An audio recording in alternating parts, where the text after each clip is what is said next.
ഡൽഹിയിൽ വിദ്യാർത്ഥിനികൾക്കെതിരെ ലൈംഗികാതിക്രമം നടത്തിയ ആശ്രമം ഡയറക്ടർക്കെതിരെ കേസ്.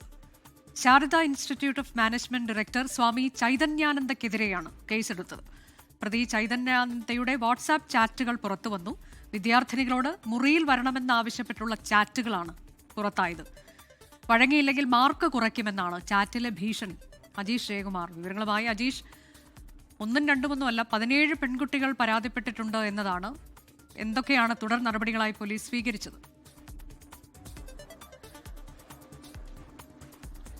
ഇപ്പോൾ ഈ ചൈതന്യാനന്ദ ഈ പെൺകുട്ടികൾക്ക് അയച്ച മെസ്സേജിന്റെ വാട്സപ്പ് മെസ്സേജിന്റെ അതിന്റെ വിവരങ്ങളാണ് ഇപ്പോൾ പുറത്ത് വന്നിട്ടുള്ളത്. അതായത് ഈ പെൺകുട്ടികൾക്ക് ഈ സ്ഥാപനത്തിൽ 32 വിദ്യാർത്ഥിനികളാണ് പഠിക്കുന്നത്. ഈ 32 വിദ്യാർത്ഥിനികളുടെയും മൊഴി പോലീസ് എടുത്തിരുന്നു. അതിൽ 17 പെൺകുട്ടികൾക്കാണ് ഇയാളുടെ കയ്യിൽ നിന്ന് മോശം അനുഭവം ഉണ്ടായതെന്ന് പറയുന്നു. ഇയാൾ മുറിയിലേക്ക് വരാൻ ആവശ്യപ്പെട്ടിട്ടുള്ളതായിട്ടാണ് ഒരു മെസ്സേജിൽ പറയുന്നത്. ഈ മുറിയിൽ അല്ലെങ്കിൽ തന്റെ ഇംഗിതത്തിന് വഴങ്ങിയില്ലെങ്കിൽ ഈ പരീക്ഷയിൽ പെൺകുട്ടികളെ തോൽപ്പിക്കുമെന്നും ഭീഷണിപ്പെടുത്തുന്ന ചില മെസ്സേജുകളുണ്ട്. ഒപ്പം തന്നെ ഈ പെൺകുട്ടികളെ വിദേശത്തേക്ക് ടൂറ് കൊണ്ടുപോകാമെന്നും അതിന് ഈ പണമൊന്നും മുടക്കേണ്ടതെന്നും മുഴുവൻ ചെലവ് താൻ വഹിക്കാമെന്നും തരത്തിലുള്ള ചാറ്റുകളും ഈ പെൺകുട്ടികൾക്ക് ഇയാൾ അയച്ചിട്ടുണ്ട്.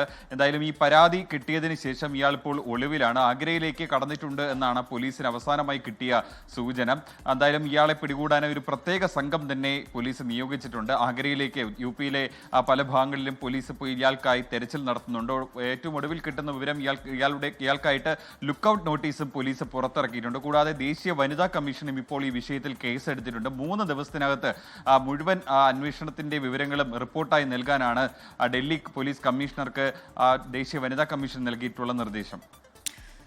Delhi Sharada Institute of Management director Swami ചൈതന്യാനന്ദക്കെതിരെയാണ് കേസെടുത്തിരിക്കുന്നത്. പോലീസ് 17 പെൺകുട്ടികളാണ്, വിദ്യാർത്ഥിനികളാണ് അവരുടെ പരാതി ഈ സ്വാമിക്കെതിരെ വന്നത്. ലോകത്തെവിടെയായാലും ഏത് സമയത്തും 24 വാർത്തകളും ഓഗ്മെന്റഡ് റിയാലിറ്റി പാക്കേജുകളും എക്സ്പ്ലെയിനറുകളും വിശദമായി കാണാൻ ഞങ്ങളുടെ YouTube ചാനൽ നിങ്ങൾക്ക് സബ്സ്ക്രൈബ് ചെയ്യാം.